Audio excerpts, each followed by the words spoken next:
નમસ્કાર વિદ્યાર્થી મિત્રો, લાસ્ટ લેક્ચરમાં આપણે અભ્યાસ કરેલો હરીફ યજમાન બરાબર, ત્યારબાદ જનીન દ્રવ્યનું અલગીકરણ. તો તે ટોપિકને પહેલાં ફટાફટ રિવિઝન સ્વરૂપે જોઈ લઈએ. સક્ષમ યજમાનનો અર્થ એવો હતો કે જે પુનઃસંયોજિત ડીએનએ જે નિર્માણ થયું તેને જે કોષમાં દાખલ કરવામાં આવે તે કોષને સક્ષમ યજમાન તરીકે ઓળખવામાં આવે છે. બરાબર. હવે હકીકતમાં જે પુનઃસંયોજિત ડીએનએ અણુ જે નિર્માણ થયેલું એ કેવો હોય? જલાનુરાગી. કેમ? તો એની અંદર રહેલા જે સુગર ફોસ્ફેટ જે ગ્રુપ હોય છે, હાઇડ્રોજન જે બંધ રહેલા હોય, પછી શર્કરાનું જે ગ્રુપ હોય તેના કારણે તે હાઇડ્રોફિલિક હોય છે, વોટર લવિંગ, જેના કારણે તે યજમાનના હાઇડ્રોફોબિક એટલે કે જલ વિતરાગી માધ્યમમાં સરળતાથી દાખલ થઈ શકતો નથી. બરાબર.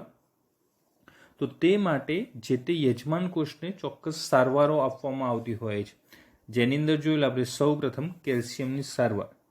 તો કેલ્શિયમની જે નિશ્ચિત સાંદ્રતા ધરાવતું જે માધ્યમ હોય તેને સૌ પ્રથમ યજમાનના કોષો જે છે રાખવામાં આવે. તો તેના કારણે શું થાય છે? યજમાનના કોષોની જે દિવાલ હોય તેની અંદર છિદ્રનું નિર્માણ થાય છે. અહીંયા આપણે જોઈ શકીએ છીએ.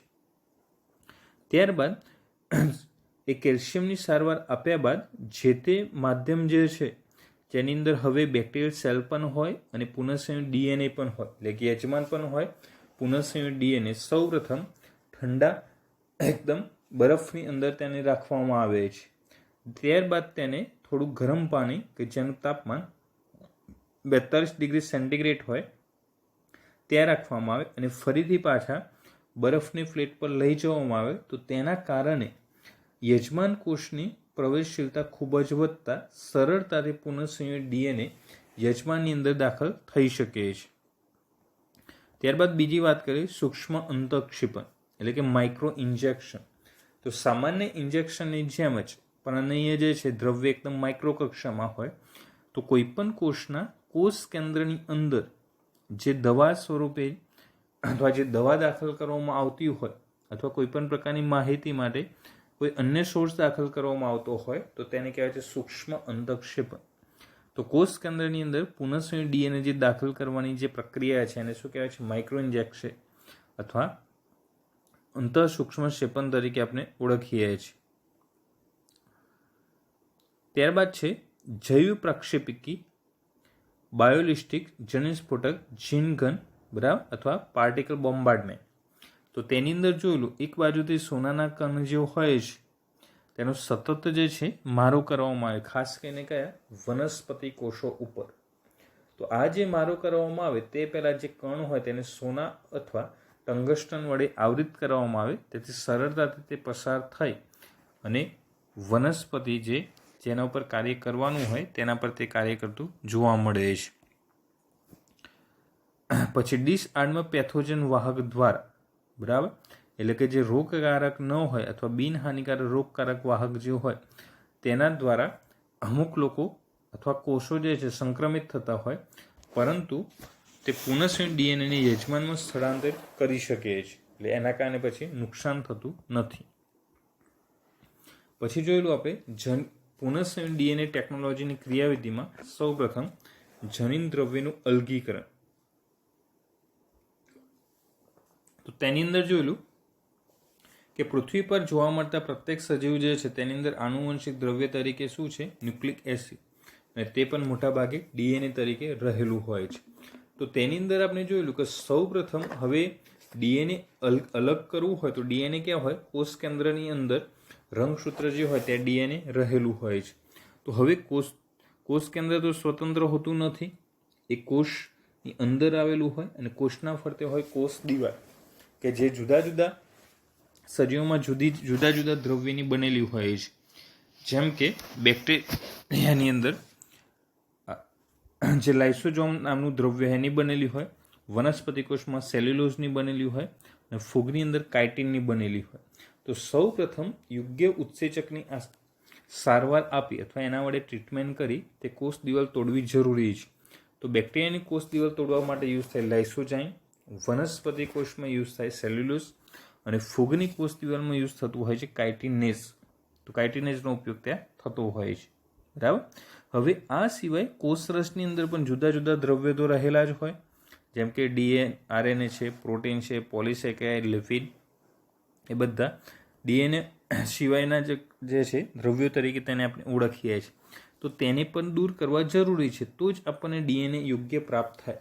તો આરએનએનું પાચન કરવામાં આવે રિબોન્યુક્લિયસ દ્વારા, પ્રોટીનનું પ્રોટીએઝ દ્વારા, પોલિસેકેરાઇડ્સ એટલે કે કાર્બોદિત અથવા કાર્બોહાઈડ્રેટ હોય તો કાર્બોહાઈડ્રેટ્સ દ્વારા, લિપિડનું લાઇપેઝ દ્વારા, અને ત્યારબાદ જે ડીએનએ વધ્યું હોય તેને મુક્ત કરવામાં આવે છે.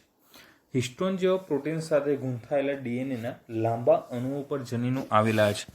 આપણે 2 થી 3 શબ્દો જોયેલા, ક્રોમેટિન, ક્રોમેટિડ, બરાબર, અને ક્રોમોઝોમ. પછી જનીન સંકુલ અથવા જીનોમ. ક્રોમેટિન શું હતું? તો હિસ્ટોન પ્રોટીન પ્લસ ડીએનએ, તેને આપણે ક્રોમેટિન તરીકે ઓળખતા હતા. અને ક્રોમેટિડ એટલે સરખી રંગસૂત્રિકાઓ, તેને ક્રોમેટિડ કહેતા હતા. તો આરએનએને રિબોન્યુક્લિયસ દ્વારા દૂર કરવામાં આવે, પ્રોટીનને પ્રોટીએઝ બીજા અણુઓને યોગ્ય સારવાર આપી દૂર કરાય છે. અને ત્યારબાદ એ બધાનું પાચન થાય એટલે ઠંડો ઇથેનોલ ઉમેરી શુદ્ધ સ્વરૂપે ડીએનએનું અવક્ષેપન કરાય, એટલે ડીએનએ આપણને અલગથી પ્રાપ્ત થાય. તેને અવલંબિત માધ્યમમાં પાંતળા તાતણાઓના સ્વરૂપે આપણે જોઈ શકીએ છીએ. પછી જોયેલું ચોક્કસ જગ્યાએથી ડીએનએની કાપણી, જેની અંદર રિસ્ટ્રિક્શન ઉત્સેચકોનો ઉપયોગ થાય, અને આપણે ચર્ચા કરેલી એગેરોજેલ ઇલેક્ટ્રોફોરેસિસ. તેની અંદર સૌપ્રથમ ટુકડા કરવામાં આવે. હવે ડીએનએ પોતે કેવો હોય? ઋણ વીજભારિત, કારણ કે ફોસ્ફેટ ગ્રુપ હાજર હોય. જ્યારે અન્યની અંદર જે છે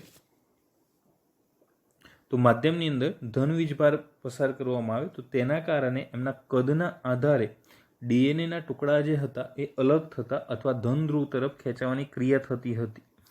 તો સ્ત્રોત ડીએનએ અને વાહક ડીએનએ ને રિસ્ટ્રિક્શન ઉત્સેચક વડે કાપ્યા પછી સ્ત્રોત ડીએનએમાંથી ઇચ્છિત ઉપયોગી જનીનને વાહક ડીએનએની કાપેલી જગ્યામાં મૂકી લાઇગેઝ વડે જોડવામાં આવે. એટલે હવે આપણે જે ટુકડા પ્રાપ્ત થયેલા, બરાબર, અને વાહક જે ડીએનએનો ટુકડો હોય એ બંનેને રિસ્ટ્રિક્શન ઉત્સેચક વડે કાપવાના, કે જે મોટાભાગે એક જ પ્રકારના રિસ્ટ્રિક્શન ઉત્સેચક વડે બંનેના ટુકડા થતા હોય.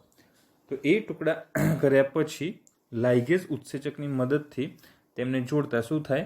પુનઃસંયોજિત ડીએનએનું નિર્માણ થતું જોવા મળે છે. તો ડીએનએ સંયોજનની ક્રિયાવિધિમાં આપણે જોયું જનીન દ્રવ્યનું અલગીકરણ અને ચોક્કસ જગ્યાએથી ડીએનએની કાપણી. તો હવે જોઈએ આગળનું ત્રીજું સ્ટેપ, રીકોમ્બિનન્ટ ડીએનએ ટેકનોલોજીમાં પીસીઆરનું મહત્વ સમજાવો. બરાબર. પોલિમરેઝ ચેન રિએક્શન કેટલા અગત્યના છે તે સમજવાનું છે. તો રીકોમ્બિનન્ટ ડીએનએ ટેકનોલોજી, એમાં પીસીઆર ત્રીજું. આ આખો પ્રશ્ન જ પૂછાતો હોય છે 3 માર્ક્સમાં, પીસીઆર વર્ણવો. તો સૌ પ્રથમ પીસીઆરનું ફૂલ ફોર્મ થાય પોલિમરેઝ ચેન રિએક્શન. અહીંયા ખાસ યાદ રાખજો, પોલિમર ચેન રિએક્શન નથી.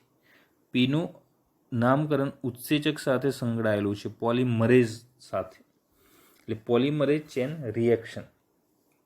તો પીસીઆરનો અર્થ પોલિમરેઝ ચેન રિએક્શન, એટલે કે એનું full form polymerase chain reaction. આ પ્રક્રિયામાં પ્રાઇમરના 2 સેટ નાના રાસાયણિક સંશ્લેષિત ઓલિગોન્યુક્લિયોટાઇડ જે ડીએનએ ખંડના પૂરક હોય અને ડીએનએ પોલિમરેઝનો ઉપયોગ કરવામાં આવે છે. એટલે મુખ્યત્વે આ પ્રક્રિયાની અંદર યુઝ થશે ડીએનએ પોલિમરેઝ ઉત્સેચક અને બીજું પ્રાઇમર. પ્રાઇમરનો અર્થ થાય શરૂઆત કરાવનાર, અથવા તેને સંશ્લેષિત ઓલિગોન્યુક્લિયોટાઇડ પણ કહેવાય છે. બરાબર. તો પ્રાઇમરી એટલે આપણે શું કહેતા? પ્રાથમિક નથી કહેતા. તો પ્રાઇમરી એટલે શરૂઆત કરાવનાર. બરાબર. હવે આ જે પ્રક્રિયા જે હોય છે એ બધી જ ઇન વિટ્રો માધ્યમની અંદર થતી હોય છે. આખું કારણ કે બાયોટેકનોલોજી જેવું છે કે ટોટલી ઇન વિટ્રો સાથે સંકળાયેલું છે, એટલે ઇન વિટ્રો માધ્યમની અંદર થતું હોય છે. તો ઇન વિટ્રો પદ્ધતિ દ્વારા ઇચ્છિત જનીન કે ડીએનએની અસંખ્ય બહુગુણિત પ્રતિકૃતિઓનું સંશ્લેષણ કરાય છે. એટલે જે પણ પ્રતિકૃતિઓ એટલે કે કોપી આપણે ઈચ્છતા હોઈએ એ પ્રકારે અસંખ્ય જે છે પ્રતિકૃતિઓનું નિર્માણ કરવામાં આવે છે. ડીએનએ પોલિમરેઝ ઉત્સેચક જીનોમિક ડીએનએને ટેમ્પલેટ સ્વરૂપે ઉપયોગ કરી તથા પ્રક્રિયામાં રહેલા ન્યુક્લિયોટાઇડ્સનો ઉપયોગ કરી પ્રાઇમરને વિસ્તૃત કરે છે. હવે યાદ કરો, ડીએનએનો ટેમ્પલેટ સ્વરૂપે ઉપયોગ એટલે શું? આપણે એક શબ્દ ભણી ગયેલા કે જે ડીએનએનો એક ભાગ જે હોય એ ટેમ્પલેટ શૃંખલા તરીકે વર્તે. યાદ છે? ડીએનએની જે 2 પોલીન્યુક્લિયોટાઇડ શૃંખલા હોય એ જ્યારે છૂટી પડે તો છૂટી પડેલી જે 2 શૃંખલા હોય એમાંની એક શૃંખલા જે છે બીબા તરીકે વર્તે, એટલે કે ટેમ્પલેટ તરીકે. ટેમ્પલેટ તરીકે એટલે શું? તો એનો ઉપયોગ કરી એના નાઇટ્રોજન બેઝ ક્રમને અનુસાર ગોઠવાય બીજી પેરનું નિર્માણ થશે. હવે નાઇટ્રોજન બેઝનો ક્રમ પાછો કઈ રીતે ગોઠવાય? ધારો કે જેનો ઉપયોગ ટેમ્પલેટ તરીકે થતો હોય તેના અંદર નાઇટ્રોજન બેઝ AGC લખેલા છે. તો હવે બીજી શૃંખલાનું જો નિર્માણ થશે તો AGC અનુસાર એના પર નાઇટ્રોજન બેઝ જુદા હશે. એ હોય તો સામે T વડે જોડાણની ક્રિયા થશે ડબલ બોન્ડ વડે, G હોય તો ટ્રિપલ બોન્ડ વડે C જોડાયેલો હોય, C હોય તો ટ્રિપલ બોન્ડ વડે G. તો એ રીતે જોડાવાની ક્રિયા થતી હોય તેને ટેમ્પલેટ સ્વરૂપ તરીકે આપણે ઓળખીએ છીએ. જો ડીએનએ સ્વયંજનનની પ્રક્રિયા ઘણી વખત પુનરાવર્તિત કરવામાં આવે તો ડીએનએના ખંડો આશરે અબજો વખત પ્રવર્તિત થઈ શકે છે, એટલે કે અબજો નકલો બની શકે છે. થર્મોસ્ટેબલ ડીએનએ પોલિમરેઝ ઉત્સેચક જે થર્મસ એક્વેટિક્સ બેક્ટેરિયામાંથી અલગ કરવામાં આવે છે તેનો ઉપયોગ દ્વારા પુનરાવર્તિત પ્રવર્ધન મેળવવામાં આવે છે. એટલે કે એક પ્રકારનું જે કોપી મળેલી એની અંદર ક્લોનિંગ મેળવવામાં આવે, એટલે ઘણા બધા જે છે પ્રવર્ધન પ્રેરવામાં આવશે. જે ઊંચા તાપમાન દરમિયાન પણ સક્રિય રહી દ્વિશૃંખલીય ડીએનએના વિનૈસર્ગીકરણને પ્રેરે છે. જરૂરિયાત મુજબ આ પ્રવર્ધિત ખંડોને વાહક સાથે જોડી ક્લોનિંગ માટે ઉપયોગી કરી શકાય છે. હવે આપણે વર્ણન દ્વારા સમજ્યા. વર્ણનની અંદર એટલું યાદ રાખવાનું છે મુખ્યત્વે કે સૌપ્રથમ તો આ બેનો ઉપયોગ કરવામાં આવે છે અને જે પ્રક્રિયામાં સૌથી અગત્યનો ભાગ ભજવે છે પ્રાઇમર ડીએનએ પોલિમરેઝ. બરાબર. પછી બહુગુણિત પ્રતિકૃતિ, એક ટેમ્પલેટનો શબ્દ યાદ રાખીશું. પછી થર્મસ એક્વેટિક્સ, કયો ઉત્સેચક? Thermostable DNA polymerase. Thermostable DNA polymerase. તો હવે આકૃતિ દ્વારા સમજીએ આખી રચના. હવે જો અહીંયા આખી આકૃતિ દર્શાવેલી છે કે કયા કયા સ્ટેજની અંદર આ ક્રિયા થતી હોય છે તે. બરાબર.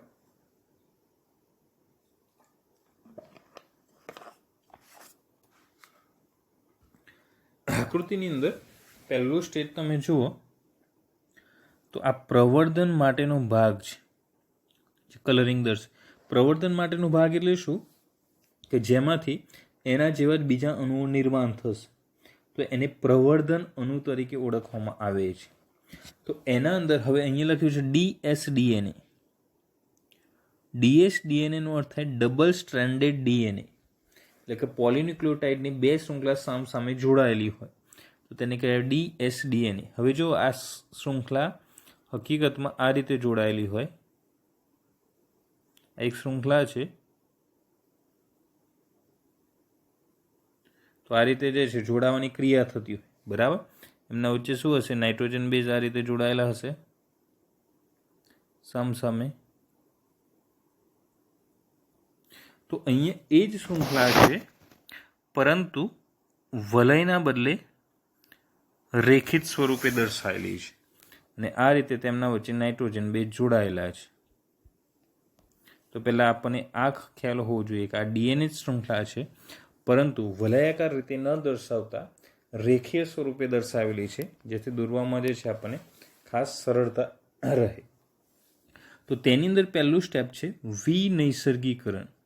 હવે વિચારો, નૈસર્ગીકરણ એટલે શું? કુદરતી રીતે થતી ક્રિયાઓ. વિનૈસર્ગીકરણ એટલે તેના અંદર વિક્ષેપ સર્જાવો અથવા કંઈક જે છે જુદાપણું જોવા મળે તો તેને કહેવાય વિનૈસર્ગીકરણ. બરાબર. તો હવે સામાન્ય જે ડીએનએ હોય એને ગરમી આપવામાં આવે છે. શા માટે? એનું બંધારણ ચેન્જ કરવા માટે. તો ગરમી આપવામાં આવે ત્યારે આ શરૂઆતમાં જે 2 શૃંખલાઓ જોડાયેલી હતી એ અહીંયા જોઈ શકો છો 5'3' છેડો અલગ થઈ ગયો અને 3'5' છેડો અલગ થઈ ગયો છે. તો આ જે પ્રથમ તબક્કો જે હોય છે તેને કહેવાય છે વિનૈસર્ગીકરણ. મોટાભાગે જે એની અંદર તાપમાન આપવામાં આવતું હોય છે 55 ડિગ્રી સેન્ટીગ્રેડ જેટલું, બરાબર. પછી બીજો તબક્કો છે તાપમાનુષિત, બરાબર. તાપમાનુષિત તરીકે જેને ઓળખવામાં આવે છે. હવે આના અંદર શું થાય, તો અહીંયા બે શબ્દો લખેલા છે પ્રાઇમર.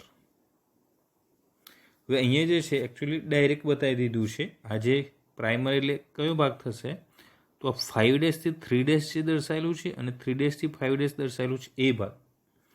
એમાં પાછો અડધો હોય, કારણ કે અડધો તો ઓલરેડી આનો હોય. અડધો ભાગ તો શેનો હોય, આનો આખો ભાગ છે, તો એની અંદર આ અડધો જે ભાગ હોય પહેલાથી એ વિનિષ્ક્રિયકરણ પામેલા ડીએનએનો હોય, બરાબર. તો અહીંયા પ્રાઇમરની જે ક્રિયા જે થતી જોવા મળે, તો પ્રાઇમર એટલે શું થાય, એવો અણુ કે જે ટેમ્પલેટ અને અનુરૂપ ગોઠવાશે અને શૃંખલા વધારવામાં મદદરૂપ થશે, બરાબર. એને પ્રાઇમર તરીકે આપણે ઓળખીએ છીએ, શરૂઆત કરાવનાર ઘટક તરીકે. પછી ત્રીજું સ્ટેપ આવે જેમાં ડીએનએ પોલિમરેજ જોડાય, કે જે શેમાંથી મેળવવામાં આવે છે, તેનું અન્ય નામ છે ટેક પોલિમરેજ, જે થર્મસ એક્વેટિક્સ નામના બેક્ટેરિયામાંથી મેળવવામાં આવે છે. કયા? થર્મસ એક્વેટિક્સ. આ થર્મસ એક્વેટિક્સ નામના બેક્ટેરિયા જે હોય તેમાંથી ડીએનએ પોલિમરેજ અથવા થર્મસ એક્વેટિક્સ પરથી એનું બીજું નામ છે ટેક પોલિમરેજ પ્લસ ડિઓક્સીન્યુક્લિયોટાઇડ્સ, બરાબર. એ ડિઓક્સીન્યુક્લિયોટાઇડ્સ પણ જોડાતા હોય. હવે શું થાય, પોલિમરેઝ એટલે પોલિમરનું નિર્માણ કરે, પણ અહીંયા કયા પોલિમરનું? ડીએનએના પોલિમરનું, કારણ કે નામ જ શું છે, ડીએનએ પોલિમરેજ. એટલે તો ડીએનએ પોલિમરેજ જે છે એ જેવો જોડાય એટલે અહીંયા જો અહીંયા બે જ ખંડ બનેલા, તો અહીંયા બેમાંથી જે શરૂઆતમાં હતા એટલા ખંડો પાછા બની જાય છે અને બંને સાઈડ, અને પરસ્પર આની અંદર પણ સામસામે છેડાઓ છે અને નીચેનામાં પણ પરસ્પર સામસામે છેડાઓ છે. 5 3 3 5 3 5 5 5 3 3 5, બરાબર. તો એ જે છે જુદા જુદા. હવે આ જે તબક્કો જે છે એને કહેવાય છે વિસ્તૃતીકરણ, બરાબર. જે ત્રીજો તબક્કો એને શું કહેવાય? વિસ્તૃતીકરણ. વિસ્તૃતીકરણની અંદર અહીંયા જોઈ શકીએ છીએ, અહીંયા માત્ર 2 જ અણુ હતા, તો અહીંયા જે છે આટલા અણુ બાકીના જે છે વધુ ભરાય છે, અહીંયા પણ જે છે વધુ નિર્માણ થાય છે. તો એ જે ઘટના હોય છે ડીએનએના જે નાઇટ્રોજન બેઝની આખો શૃંખલાક્રમ વધવાનું, તેને વિસ્તૃતીકરણ તરીકે ઓળખવામાં આવે છે. પછી છે આવા 30 ચક્રો, એટલે આ જે ક્રિયા કરી અહીંયાથી જે એરો મારેલો છે આમ, આવી ક્રિયા જે છે એ 30 વાર થાય. 30 ચક્રો જ્યારે પૂરા થાય તો તેના અંતે 1 અબજ અણુ જે છે પ્રવર્ધન અથવા 1 અબજ અણુ જે છે પ્રાપ્ત થાય છે, બરાબર.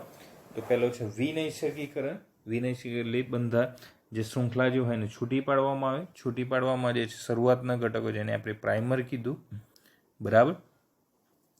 પછી ત્યારબાદ તાપમાનુષિતન એટલે ટેમ્પરેચર જે છે ઘટાડવાની ક્રિયા થતી જોવા મળે, અને ત્યારબાદ ડીએનએ પોલિમરેજ જે છે ખાસ ભાગ ભજવે, જેનું બીજું નામ છે ટેક પોલિમરેજ, જે થર્મસ એક્વેટિક્સમાંથી મેળવવામાં આવે છે.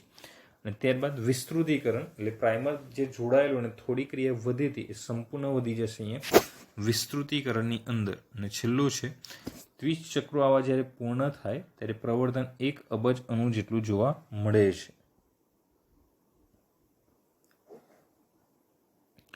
તો અહીંયા જે છે આપણે સંપૂર્ણ ચર્ચા કરી પીસીઆર વિશે, જે ખૂબ જ અગત્યની થિયરી છે.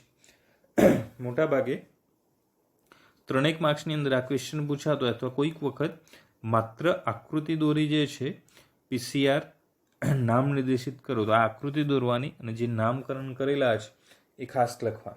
હવે જો આકૃતિ દોરો ત્યારે ખાસ ધ્યાન રાખવાનું, અહીંયા જેટલા ખાના દેખાય છે આકૃતિની અંદર એટલા જ ખાના જે છે આપણે રાખવાના. 10 ખાના ઘાટા દેખાય છે તો એ 10 જ લેવાના, બરાબર. જરૂરી નથી કે આવા ઘાટા બતાવવા, તમે સામે દાખલા તરીકે આવા દોરો છો, આ રીતે જોડાણની ઘટના થાય છે, તો આ રીતે જે છે આડા પણ દર્શાવી શકાય. એટલે જે મૂળભૂત કરતાં થોડા અલગ પડે એટલે ખ્યાલ આવે કે આ જે છે એનું કોના છે તે. બરાબર. તો વિનૈસર્ગીકરણ એટલે મૂળભૂત બંધારણ જે છે એના અંદર ચેન્જ થયો હોય. બીજું છે તાપમાનુસિત, તાપમાન જે છે થોડું ઠંડુ કરવામાં આવે. પછી ટેક પોલિમરેઝ, વિસ્તૃતીકરણ, પ્રવર્ધન અથવા 1 અબજ અણુ તરીકે જે આપણે લઈએ છીએ તે, અથવા 1 અબજ અણુ નિર્માણ થાય છે. યજમાન કોષ કે સજીવમાં પુનઃસંયોજિત ડીએનએનો પ્રવેશ. હવે યાદ કરો, આગળ પણ આપણે સક્ષમ યજમાન ભણી ગયેલા ખૂબ જ ડિટેલમાં. તેની અંદર આપણે જોયેલું કેલ્શિયમની સારવાર, સૂક્ષ્મ અંતઃક્ષેપણ, બરાબર. પછી પાર્ટિકલ બોમ્બાર્ડમેન્ટ અથવા જેને જનીન સ્ફોટક તરીકે ઓળખતા હતા, તો એ ટેકનિક ભણી ગયા.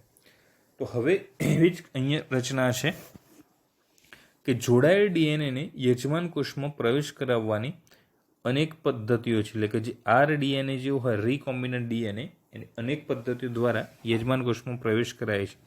યજમાન કોષ જ્યારે પોતાની ફરતે આવેલા ડીએનએને ધારણ કરવા સક્ષમ બની જાય ત્યારે તે ડીએનએને ગ્રહણ કરે છે. એટલે કેલ્શિયમની સારવાર દ્વારા જે સક્ષમ બને એવું આપણે કહી શકીએ, અથવા અન્ય પદ્ધતિ દ્વારા એ લેવામાં ગ્રહણ કરવા માટે સક્ષમ હોવું જરૂરી છે. પ્રતિજૈવિક અવરોધક જનીન, દાખલા તરીકે એમ્પિસિલિન ધરાવતો હોય, એટલે કે જે પુનઃસંયોજિત ડીએનએ હોય, રીકોમ્બિનન્ટ ડીએનએ, એ એમ્પિસિલિન ધરાવતો હોય તો તેને ઈ કોલાઈમાં સ્થાનાંતરિત કરતા યજમાન કોષો એમ્પિસિલિન અવરોધક કોષોમાં રૂપાંતરિત થાય છે.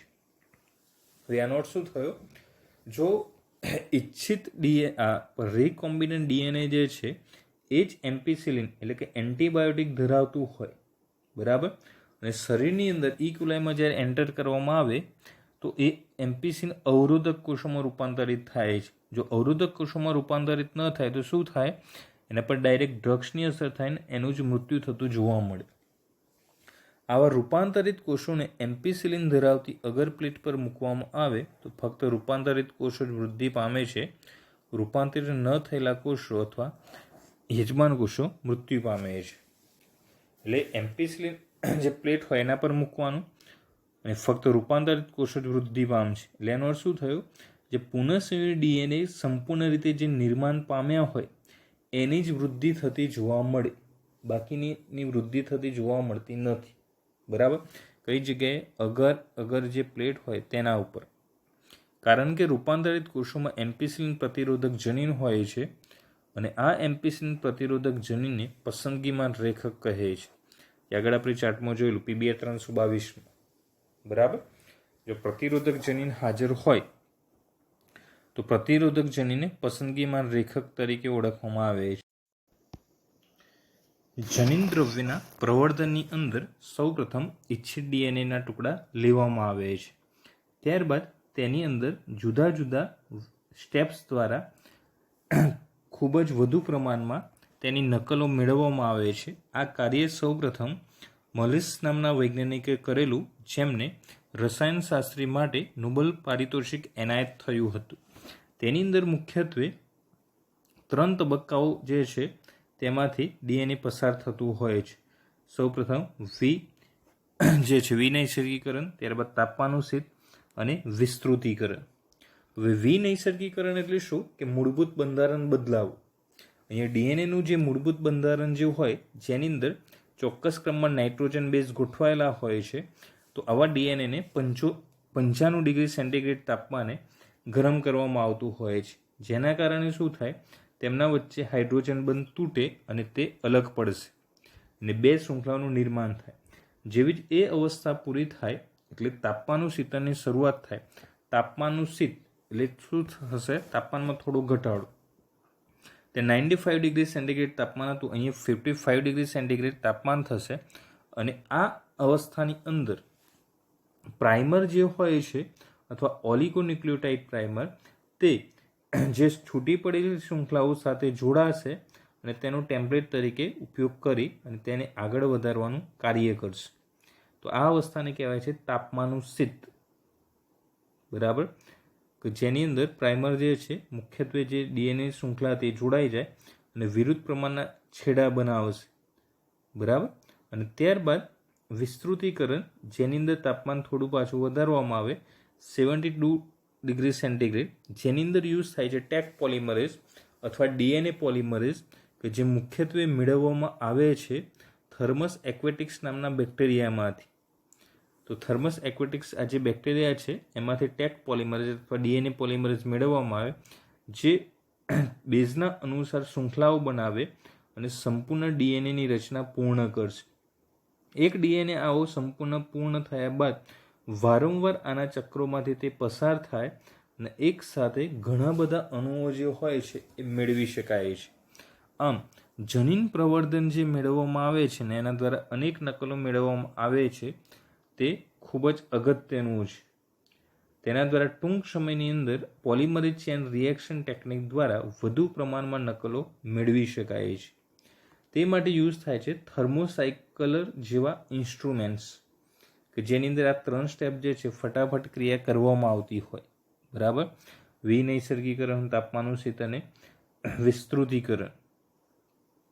તો આમ આ પ્રક્રિયામાં મુખ્યત્વે 3 સ્ટેપ જે અગત્યના છે, જેમાં જનીન દ્રવ્યનું અલગીકરણ, ચોક્કસ જગ્યાથી ડીએનએની કાપણી અને ત્યારબાદ જનીનોનું પ્રવર્ધન અથવા ઇચ્છિત જનીનનું પ્રવર્ધન, જે પીસીઆર અને જેલ ઇલેક્ટ્રોફોરેસિસ ટેકનિક દ્વારા આ 3 સ્ટેપ આપણે સરળતાથી રીકોમ્બિનન્ટ ડીએનએ ટેકનોલોજીની અંદર પૂર્ણ કરીએ છીએ.